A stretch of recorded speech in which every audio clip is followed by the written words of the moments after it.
Pemirsa, fenomena Citayam Fashion Week baru-baru ini menjadi viral di media sosial. Remaja-remaja dari berbagai daerah penyangga kota Jakarta, seperti Citayam, Bojonggede, Depok, dan sekitarnya itu, datang ke taman di kawasan Duku Atas Jalan Jenderal Sudirman, Jakarta Pusat. Penampilan mereka pun menyita perhatian halayak luas dengan gaya busana kekinian dengan dipadu padan berbagai aksesoris menarik lainnya. Beberapa dari mereka bahkan mengenakan pakaian dan aksesoris gaul yang sengaja mereka beli dari butik maupun produksi lokal. Keberadaan mereka dengan mode busananya ini memunculkan istilah Citayam Fashion Week.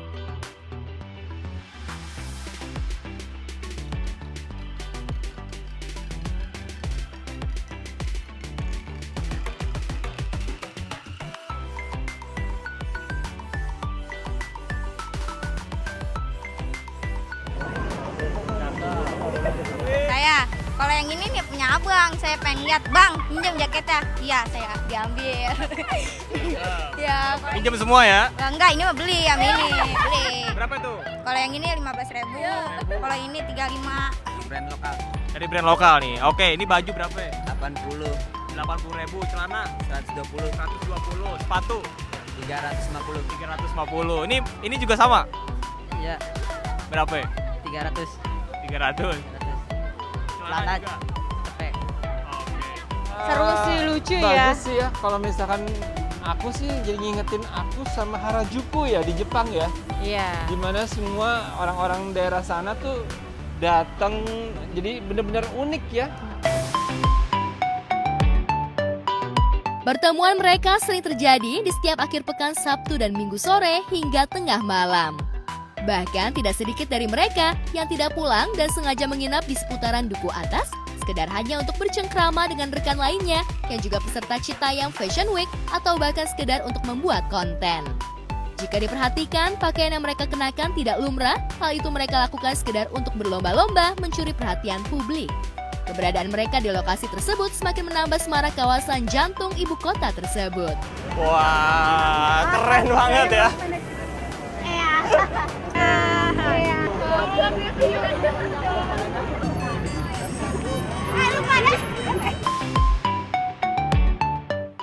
Kawasan Duku Atas Jenderal Sudirman tersebut menjadi kawasan favorit karena lokasinya yang gratis dan peserta yang datang tidak dikenakan biaya sepersen pun. Tidak hanya itu, remaja-remaja tersebut juga bebas berekspresi dan melakukan berbagai aktivitas seperti swafoto dengan latar belakang gedung-gedung pencakar langit yang dihiasi lampu berwarna-warni nan indah. Iya, kadang-kadang kangen lah masa-masa SMA karena dia banyak yang bilang kan masa SMA itu masa paling seru kan. Nggak ada beban gitu, belum ada beban pengen kerja apa, pokoknya cuma ya, sekolah dan main cuma itu doang.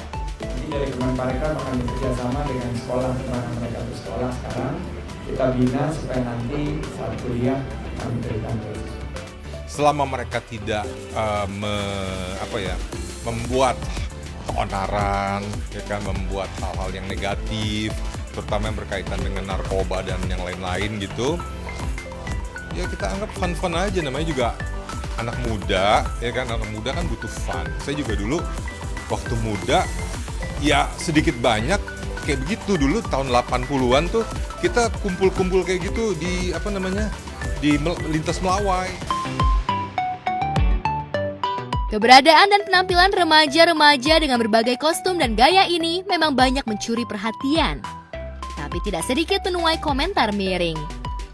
Tidak sedikit para pekerja yang melintas di kawasan tersebut merasa terganggu dengan keberadaan mereka. Namun demikian, tidak sedikit pula yang merasa terhibur dengan penampilan remaja-remaja yang datang dari daerah Citayam, Bojonggede, Depok, dan sekitarnya yang sengaja tampil ajang Citayam Fashion Week tersebut. Tanggapannya sih kaget juga ya, karena kan tiba-tiba langsung rame gitu kan ya. Tapi harapannya sih moga-moga dengan keramaian ini nggak terjadi chaos, nggak terjadi ribut-ribut lah, yang tetap tertib dan tetap jaga kebersihan di kota Jakarta, Mas. Sebenarnya bagus ya, sebagai wadah mereka untuk asosiasi, untuk sosialisasi gitu ya. Tapi sebenarnya ada juga plus minusnya sebenarnya. Selain plus ada juga minusnya kan, pasti suatu hal tuh. Nah, untuk minusnya itu yang tadi aku lihat, itu ada beberapa anak yang buang sampah sembarangan. Sebenarnya itu mau negur nih, tapi anaknya udah pergi. Kan kita masa dede gitu kan, nggak enak juga kan. Terus habis itu juga yang agak aku sayangkan, itu aku melihatnya banyak anak yang di bawah umur yang udah pada kayak gitu kan. Nah, apalagi kan Indonesia ini kan mau mengemban Indonesia Emas tahun 2045. Nah, gimana mau mencapai itu kalau misalkan generasinya aja itu pada kumpul-kumpul tapi tidak menciptakan sesuatu hal yang bermanfaat gitu loh. Kalau misalkan untuk fashionnya sih oke-oke aja, karena kan setiap orang punya gayanya masing-masing.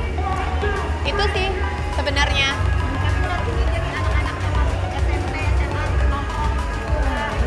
Ya, selama nongkrongnya masih dalam batas wajar dan masih dalam pantauan orang tuanya nggak apa-apa, karena kan mereka masih anak-anak di bawah umur. Ada baiknya jika orang tuanya juga bisa memantau aktivitas anaknya. Itu aja sih aku pesannya. Ya, soal yang sekarang katanya lagi heboh banget, lagi viral banget diomongin soal Citayam Fashion Week. Kalau gue pribadi sih kalau ditanya pendapatnya gimana, menurut gue nggak apa-apa ya, malah bagus banget sih. Jadi anak-anak milenial zaman sekarang tuh kayak punya wadah gitu buat mengekspresikan dirinya. Salah satunya dengan fashion gitu kan, di situ di Sudirman. Ya mau dari manapun mereka datangnya nggak ada masalah. Yang penting kan akur-akur aja, nggak bikin keributan, tidak merusak lingkungan dan nggak mengganggu fasilitas umum. Kalau menurut gue oke sih. Kalau bisa malah di daerah-daerah lain boleh kali ya ada misalnya Priok Fashion Week atau ya pokoknya semacam itulah ya. Oke sih menurut gue. Kehadiran Citayam Fashion Week dengan beragam ekspresi hingga mencuri perhatian publik yang cukup besar ini seolah memecah kebuntuan dari sepinya event besar parade mode di tanah air. Catwalk jalanan yang lahir tanpa bangunan rencana matang ini justru malah mampu mengakomodir suasana dan kegelisahan kaum muda sekitar Sudirman, Citayam, Bojonggede, dan Depok yang haus ekspresi pasca himpitan pandemi. Salah satu sosok yang jadi sorotan adalah Bonge. Dengan gaya rambut menjuntainya, Bonge mampu mencuri perhatian hingga viral di jagat maya. Lelaki ABG yang sudah putus sekolah sejak SD ini bahkan setiap hari menjadi sosok yang paling sibuk meladeni permintaan foto pasca viral di akun TikTok. Halo, nama lu siapa? Bonge. Kurma. Serius nama lu Kurma? Ya. Oke guys, gue udah sama Lord Bonge nih. Halo bang. Halo Ek Bispel. Halo Ek Bispel. Halo Ek Bispel. Ya. Lu ngapain kalau boleh tahu di sini? Main bang, nongking. Bonge itu apa? Bonge, bocah Bojonggede. Ya. Oh ya, coba rambut lu buka dong, rambut lu buka dong. Wih deh. Lu gantengan buka nggak pakai topi, nge? Ya nggak apa-apa bang, begini.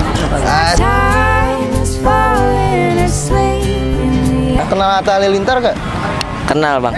Lu ngefans gak sama dia? Ngefans. Kalau ada dia mau ngapain? Dia mau saya foto-foto, saya peluk bang. Parade fashion jalanan yang polos dan apa adanya mengenakan produk lokal seolah mampu melibas ketenaran parade mode yang pernah ditampilkan jauh-jauh di Paris oleh kawanan pengusaha kecantikan yang sempat dikritik karena membawa nama Paris Fashion Week. Tampilnya anak-anak muda bahkan tanpa kelas sosial dan strata pendidikan ini nyaris tanpa bumbu sensasi yang dikemas. Ekspresi lepas mereka justru mampu menangkap suasana kegelisahan anak muda yang selama ini kadung dikekang oleh kepentingan pencari cuan.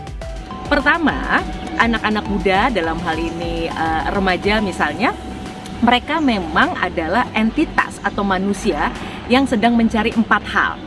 Pertama adalah kebebasan, lalu yang kemudian pencarian jati diri, dan yang ketiga adalah pemberontakan, dan mereka juga adalah korban dari krisisnya institusi sosial seperti keluarga dan masyarakat.